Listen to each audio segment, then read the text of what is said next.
ऐसी स्थिति आती है कि बस निराश होकर के उपासक अब क्या करें, अब क्या क्या हो सकता है, कोई मेरा नहीं, कोई, अरे कोई तो बोले कि मैं सही चल रहा हूं, कोई तो बोले ठीक हो, जिसको देखो वही प्रतिकूलता प्रतिकूलता। क्योंकि सुख में, अनुकूलता में संसार का संबंध दृढ़ होता है। जय श्री कृष्णा मित्रों, आप सभी का स्वागत है हमारी YouTube चैनल श्री हित टॉप पर। यहाँ पर हम श्री हित प्रेमानंद जी महाराज जी के ज्ञान प्रवचन के कुछ अंश प्रस्तुत करते हैं। अगर आपको हमारे वीडियो पसंद है तो कृपया हमारी चैनल को अवश्य सब्सक्राइब करें। राधे राधे। इसीलिए कृपालु हरि उसे सुखानुभूति संसार में नहीं होने देते, कहीं संबंध दृढ़ नहीं होते, केवल कृपा ही कृपा दिखाई देती। जब वो ऐसी ऊंचाई पे पहुंचता, लौट के देखता है कि आहा, ये तो केवल हरि कृपा थी, नहीं एकदम सीधी चढ़ाई और ऊपर से काई, कैसे हम चढ़ सकते थे? ये तो केवल ऐसा हुआ कि आंख खुली और चढ़ गए, प्रयास ही नहीं हुआ, ये तो केवल कृपा ने किया। उस समय वो केवल प्रभु की मधुर मधुर कृपा का अनुभव करके रोता रहता है। जो उपासक कृपा पात्र होता है उसकी दशा इस रूप में पहुंचती है। सच्ची मानना, कृपा ही बदलती। एक उपासक परिचय के, बढ़िया सुंदर परिवार, अच्छी अर्थ की प्राप्ति की व्यवस्था, और जैसी भक्ति करनी चाहिए वैसी भक्ति कर रहे हैं। अब कृपा उदय हुई, जिनके द्वारा परिवार का पोषण और अर्थ व्यवस्था होती थी, भगवान ने उनको अपने पास बुलाया।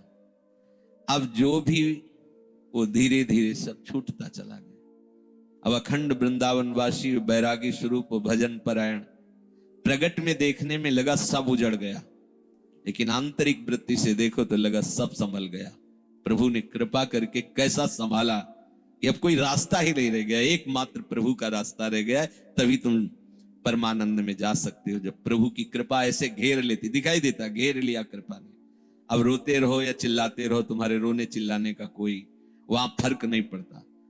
अभी मोह ममता में हो सकता है आपको दुख लगे, लेकिन जब आप उस कृपा का परिचय प्राप्त करेंगे तो मधुर मधुर उनकी कृपा मूर्ति का अनुभव करके केवल रोते रहेंगे। इसलिए मैं तुम्हें कहता हूं, तुम कभी इस मार्ग में निराश मत होना। मैं तुम्हें सच्ची अनुभव की बात बताता हूं, प्रभु जिस पर कृपा करके ऐसी विषम परिस्थिति देते उसके साथ रहते हैं। ये बात पकड़ लो। जब तुम्हें सब छोड़ रहे हो, प्रतिकूलता घेर रही हो, अव्यवस्था घेर रही हो, तो तुम आसपास अनुभव करना वो है, क्योंकि वो ऐसे में छोड़ नहीं सकता। जब वो इतना बड़ा कृपा करके हमारे साथ महामहिम कार्य कर रहा है, माया मुक्त करने, वो जानता है कि बहुत कमजोर हैं, लड़खड़ा जाएंगे, इसलिए वो साथ रहते हैं, हरि साथ रहते हैं। और वो धीरे धीरे कहते रहते, मैं तुम्हारे पास हूं, डरना मत। संत रूप में, गुरु रूप में, शास्त्र रूप में वो समझाते रहते, डरना मत, मैं तुम्हारे पास हूं।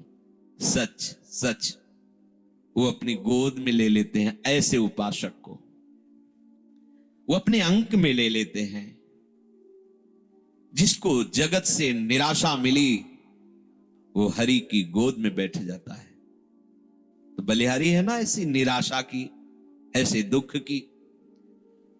अब हम कभी भूल न करें, धन की प्राप्ति, कीर्ति की प्राप्ति, जगत में सम्मान की सफलता, इसमें कभी भगवान की कृपा का अनुभव न करें, ना करें, आज्ञा दे रहे हैं।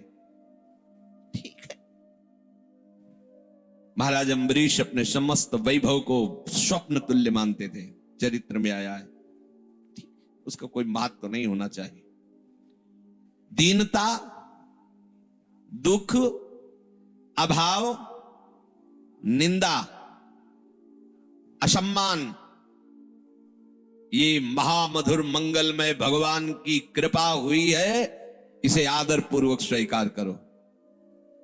फिर ध्यान दीजिए, धन, मान, कीर्ति, जगत की प्रत्येक सफलता, अनुकूलता, इसमें कभी भगवान की कृपा को मत मानो। ये महापुरुषों के वचन है।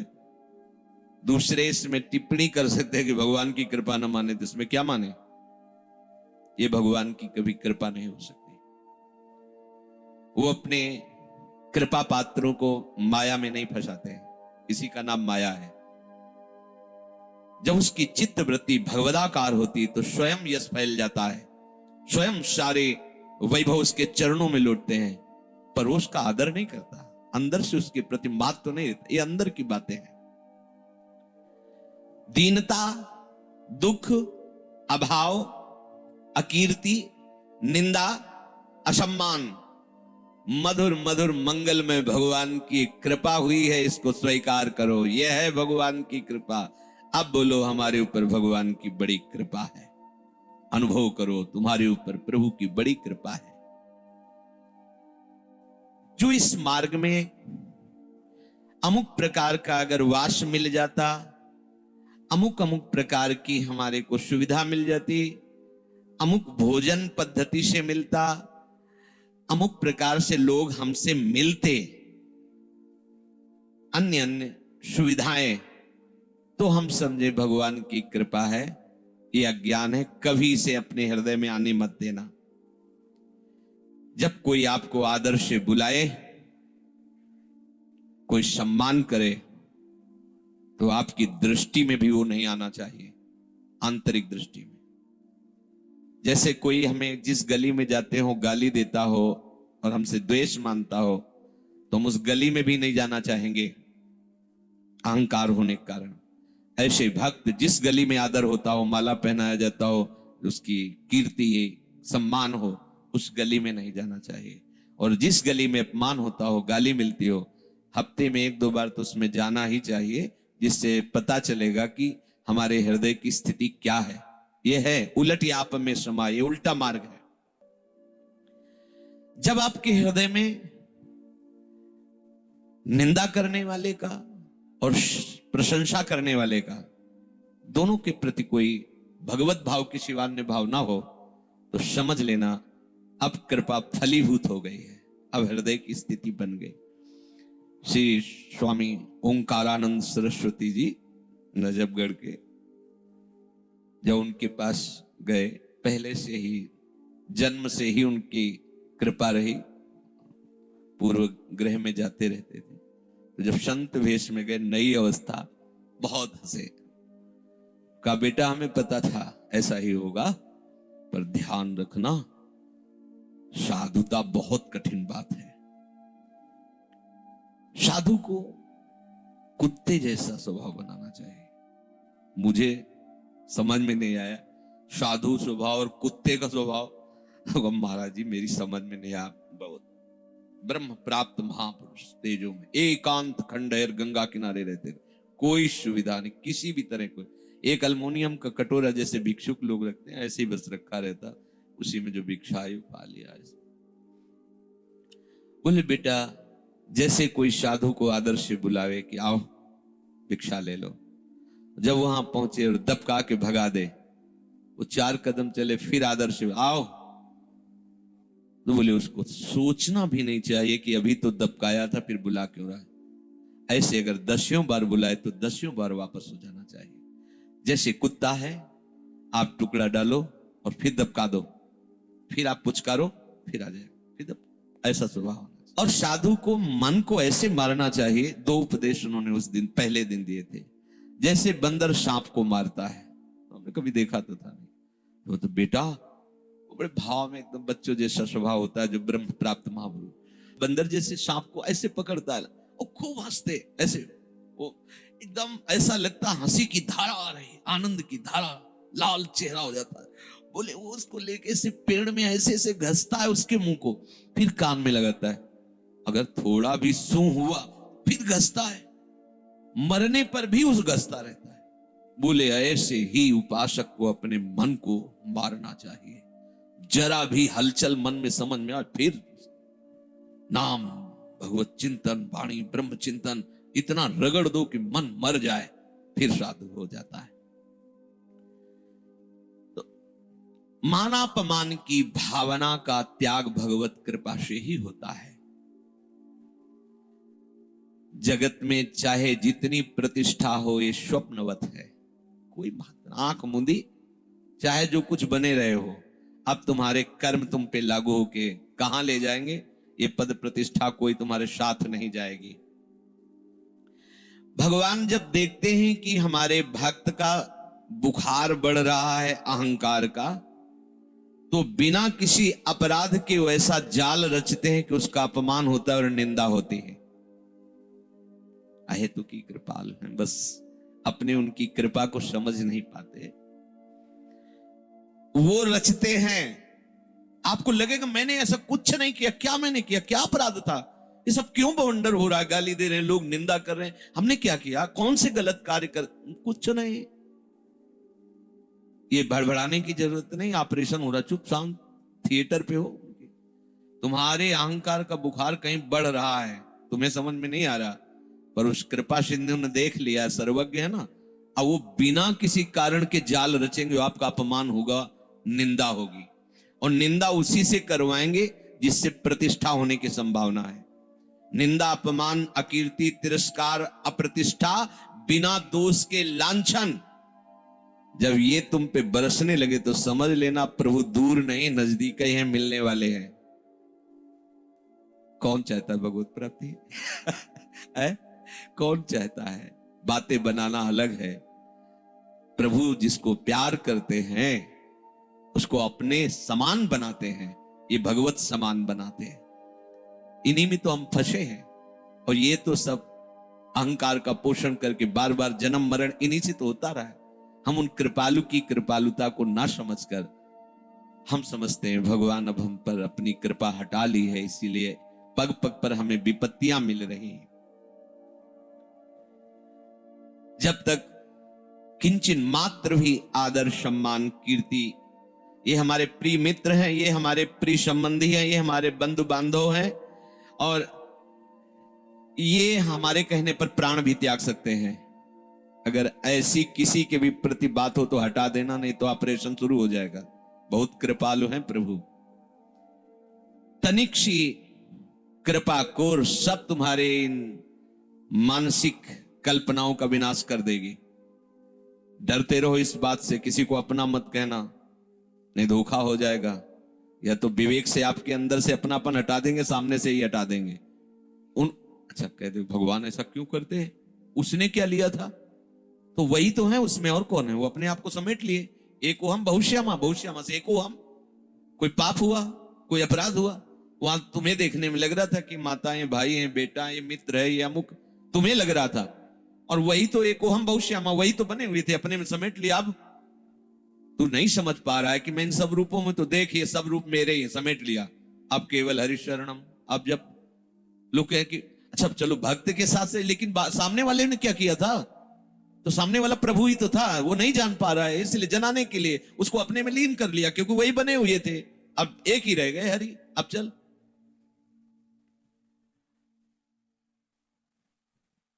अपने हृदय में हमें कोई बुलाए, हमें कोई प्यार करे, हमें कोई सम्मान करे, हमारी प्रशंसा हो, उपासक को ऐसी आशाओं का त्याग कर देना चाहिए। जब ऐसी आशाओं का त्याग होता है तभी भक्ति से बुद्धि भगवत युक्त मानी जाती है। अगर ऐसा नहीं है तो नास्ति बुद्धि रयुक्तस्य, उसकी बुद्धि प्रभु में युक्त नहीं हुई है। चायुक्तस्य भावना, अब जिसकी प्रभु में बुद्धि युक्त नहीं है उसके हृदय में ये भावना ही नहीं आ सकती कि मुझे केवल कर्तव्य कर्म करना है, बस मैं भगवत मार्ग का पथिक हूं, उपासक हूं, मुझे वही करना है जो मेरे शास्त्र और गुरुदेव कहते हैं।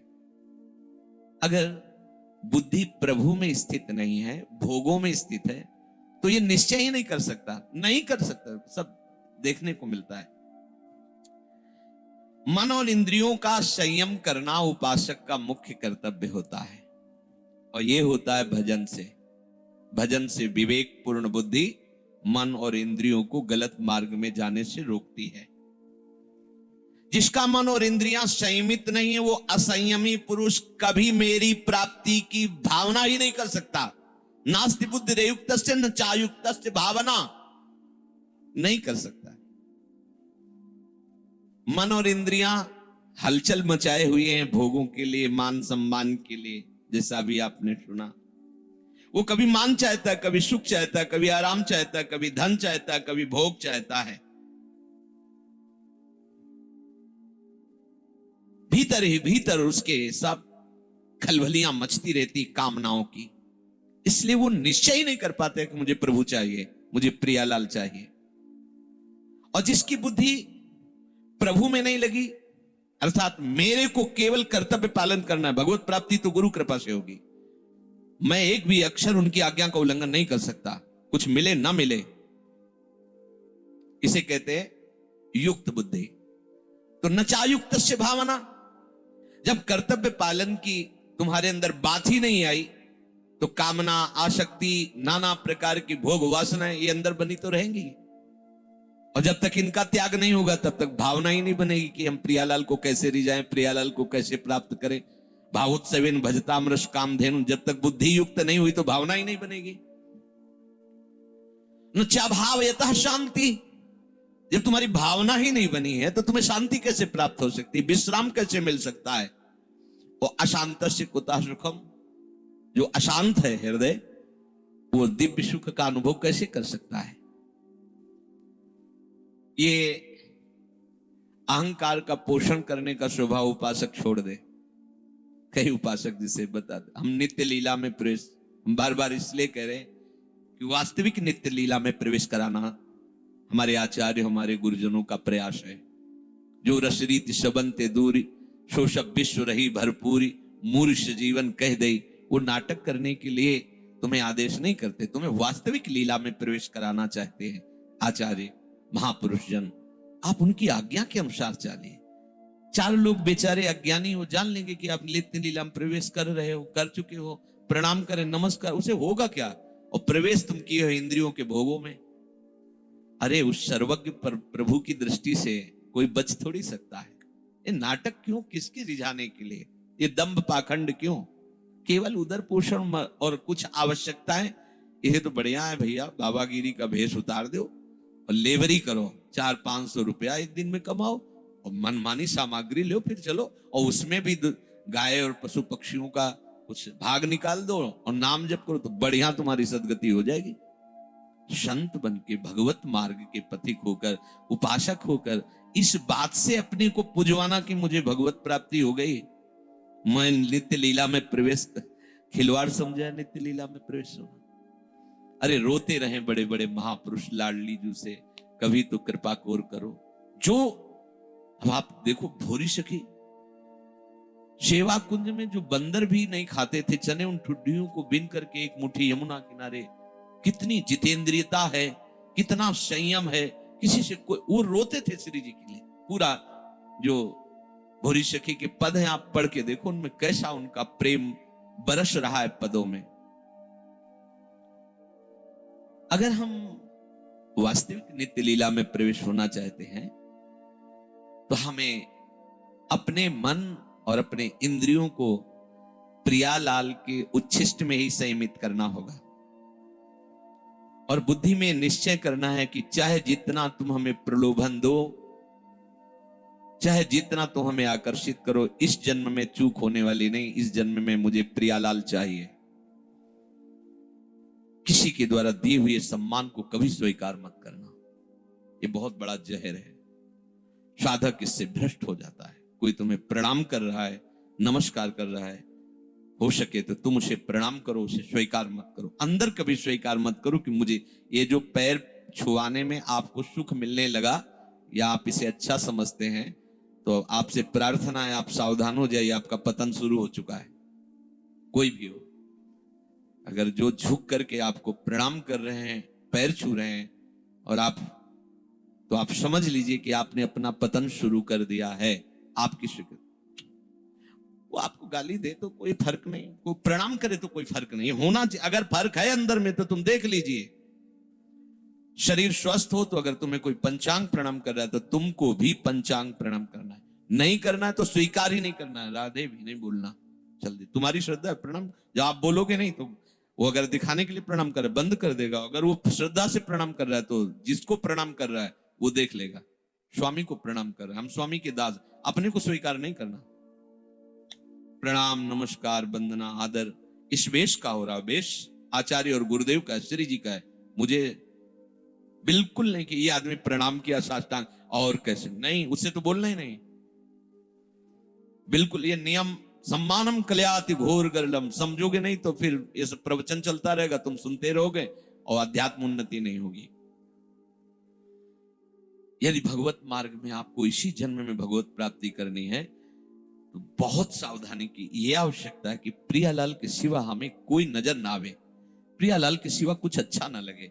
और ये बीच में आकर के इतना बाधा पहुंचाते हैं, सम्मान, कीर्ति, कि ऐसा लगने लगता है कि जीवन का लाभ तो यही है ना। जब 4 लोग हमको संत मान के प्रणाम करते हैं, हमारा यश की बहुत अच्छे महात्मा है, भजनानंदी है, अंदर लगता है चलो जीवन का कुछ तो मिला, गए माना कुछ मिला लेकिन सब कुछ छूट गया। कभी मत पकड़ना इस बात को, सबको प्रणाम करो, तुम्हें जो प्रणाम कर रहे हैं उसे स्वीकार मत करो, अंदर से स्वीकृति नहीं। बाहर से नहीं कि कुछ जैसे साधक समझ नहीं पाते तो झिड़कने लगते हैं, ये क्या चरण छूना प्रणाम, नहीं, उसकी भावना, उसकी श्रद्धा है, पर वो जिनको कर रहा है हम उसे स्वीकार नहीं करेंगे। मुझे कर रहा है नहीं, मेरी लाडली कर रहा है, वो जाने, वो हिसाब करें। राधे राधे। अगर आपको हमारा यह वीडियो पसंद है तो कृपया वीडियो को लाइक करें, कमेंट करें और हमारी चैनल को अवश्य सब्सक्राइब करें। जय श्री कृष्णा। राधे राधे।